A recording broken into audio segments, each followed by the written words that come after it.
Mesdames, Messieurs, chers jurys, bonsoir. Alors, je suis ici devant vous ce soir, non pas pour vous parler des méthodes ou des résultats de mon étude.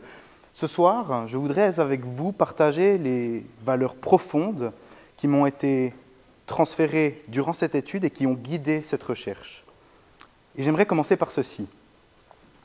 L'agriculture est notre activité la plus sage, car elle contribuera le plus à la vraie richesse, à la bonne moralité, ainsi qu'au bonheur.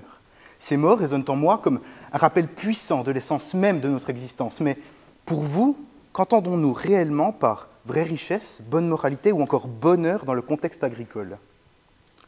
Eh bien d'abord, la vraie richesse. Aujourd'hui, nous vivons dans un monde où la richesse est souvent mesurée par des chiffres sur un compte bancaire, par la taille de nos maisons ou encore la marque de nos vêtements. Mais la vraie richesse, celle qui transcende le matériel, c'est celle que l'agriculture nous offre, la sécurité alimentaire, la capacité à générer de la vie, ainsi que la protection alimentaire.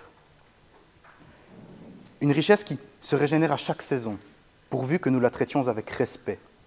Enfin, vient la bonne moralité. L'agriculture, plus que toute autre activité, nous enseigne la patience, l'humilité, ainsi que le respect de la vie. Elle nous apprend qu'une graine semée est une promesse, et que pour récolter, eh bien, il faut d'abord semer. C'est une école de la vie où l'on apprend que la patience, la préservance ainsi que le travail honnête sont des valeurs qui sont fondamentales au développement d'une société saine.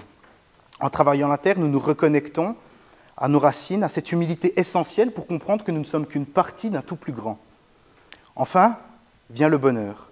Qui n'a jamais ressenti une profonde satisfaction en cueillant un fruit mûr, en respirant l'air frais d'un matin de printemps ou en regardant un champ de blé doré onduler sous le vent? L'agriculture, par sa simplicité, nous ramène à l'essentiel. Elle nous rappelle que le bonheur ne réside pas dans l'accumulation incessante, mais bel et bien dans la contemplation naturelle, dans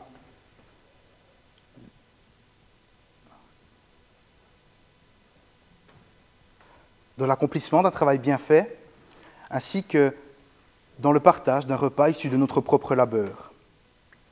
Ainsi, à travers ces valeurs, je vous invite à réfléchir à la manière dont nous valorisons nos produits agricoles.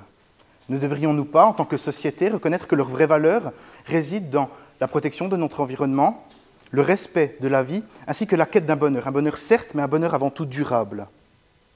Alors, mesdames et messieurs, souvenons-nous qu'à chaque fois que nous plantons une graine ou que quelqu'un le fait pour nous, nous cultivons non seulement la terre, mais également notre conscience. Merci.